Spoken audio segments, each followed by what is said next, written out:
So eto na nga guys yung sinasabi natin na, financial gains, 'di ba yung sabi ko kanina, dadami yung kita niyo guys, magiging, very progressive yung inyong energy pagdating sa pera, kung may negosyo kayo nag-i-increase yung sales niyo, kung nagtatrabaho kayo nagkakaroon kayo ng more, take home pay mga kapiksi and mas marami talaga yung mate-take home niyo. Kung kayo ay kasi yung iba sa inyo parang naghahanap ng, greener pasture,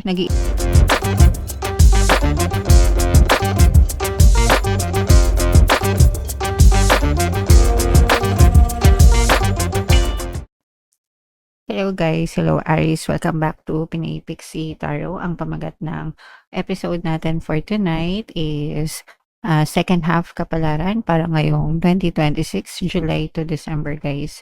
Para sa Aries, Sun, Moon, Rising Sign, and Venus. So, unahin natin tong deck na to guys. Ito yung mga angel messages para sa inyo, Aries. So, meron tayong mask mga kapiksi. Ito, ibig sabihin nito mag-ingat kayo sa mga taong pinagkakatiwalaan nyo sa paligid nyo. Someone is wearing a false mask. Ibig sabihin deception, panloloko mga kapiksi. Someone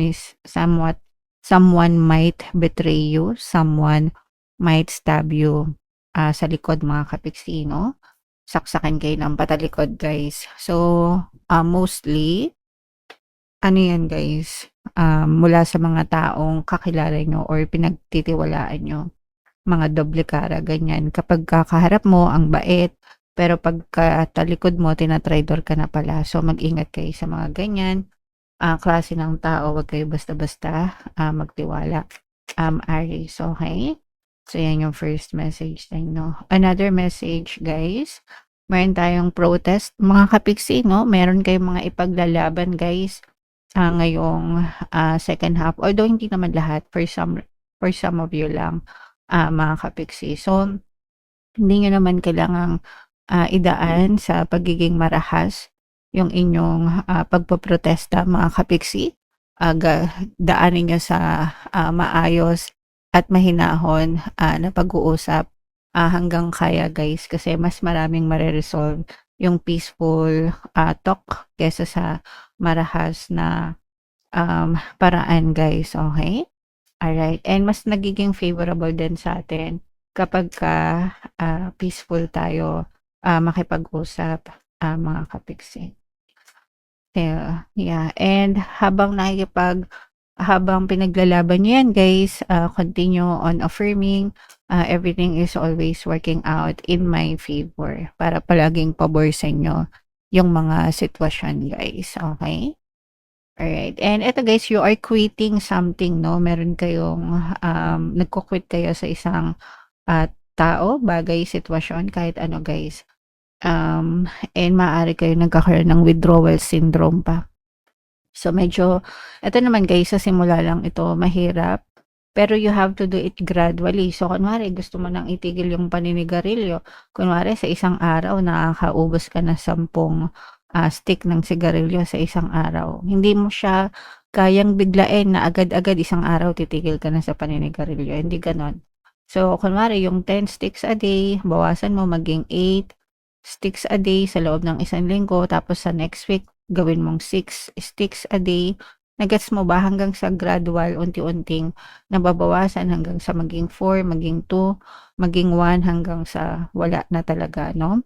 So gano'n guys, yung magandang, proseso. Gano'n din sa babawas ng timbang 'di ba, mas mabuti din yung gradual, loss kaysa sa biglaan kasi kapagka biglaan meron talaga yung mga, side effect kasi maninibago yung, katawan niyo guys. So kahit anong klase pa yan, i-withdraw niyo mga kapiksi, just do it gradual para hindi masyado kayong, mahirapan.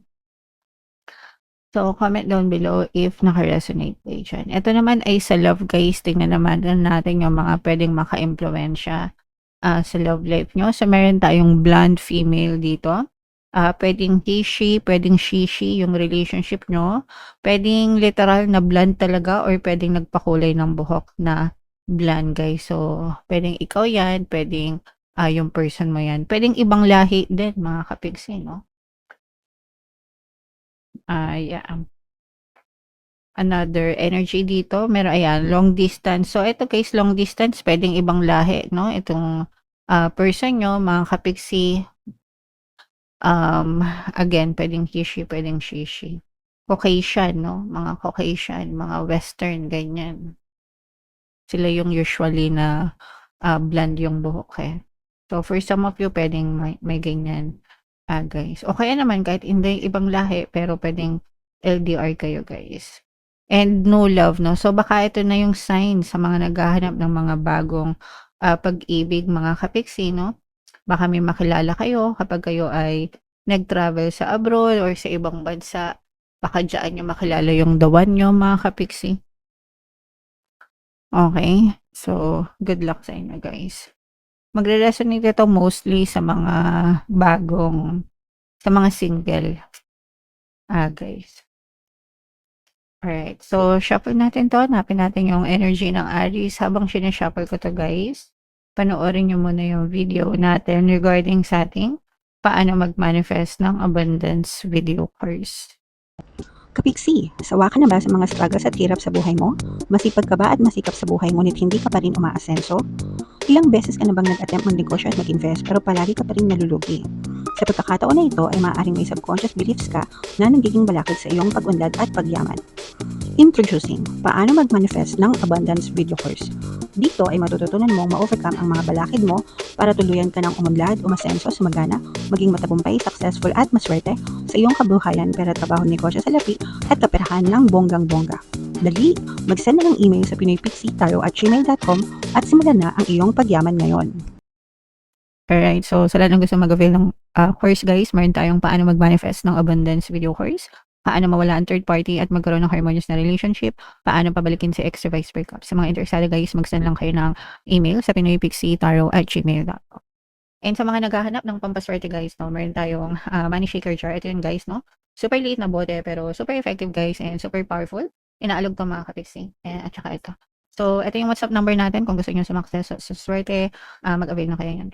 Madami na tayong sumasaktas diyan, guys, kaya pino-promote natin 'yan. So, Aries kayo ay represent ng Queen of Wands. Mga kapiksi, meron din ditong presence ng another fire sign, Aries, Leo, Sagittarius. For some of you, maaaring may earth element kayo sa inyong natal chart or you may be dealing with another fire sign. Ito guys, no, this is a very, very positive set of energies. Una, maaaring magbunga yung inyong pag-iibigan, mga kapiksi, no? Maaaring magkaroon ng baby. Blessing ito guys, no? So, maaaring may magbuntes sa inyo. Ito'y blessing, ito'y bunga ng inyong matamis na pagmamahalan ng iyong partner or specific person. So, pwede magkaroon ng baby yung iba sa inyo guys, or pwede naman na kung buntis na kayo ngayon, maaaring second half yung inyong delivery mga kapiksi. Yung iba naman sa inyo, baka ngayon pa lang kayo magbuntis ngayong second half ng 2026. So, it's a blessing mga kapiksi. So, yeah. Ipagdasal nyo yan guys.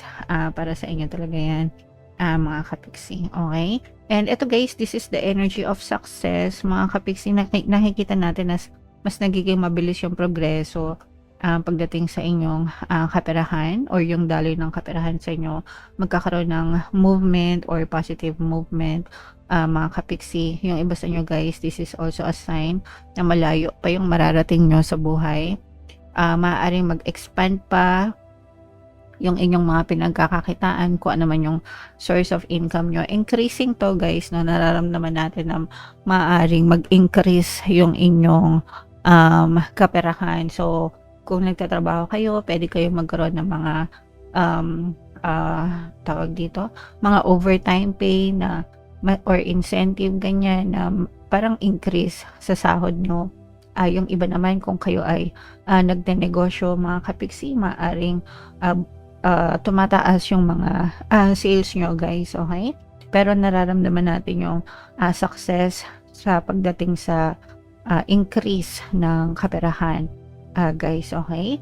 And for some of you guys, maaaring may mga goals din na ma-achieve kayo kung meron kayong mga sinet na goals guys ngayong 2026 kasi 'di ba nagse-set tayo ng, hindi ko alam sa inyo pero palagi ko yan nire-recommend na mag-set kayo ng mga goals sa buhay nyo, guys. Every year, 'di ba?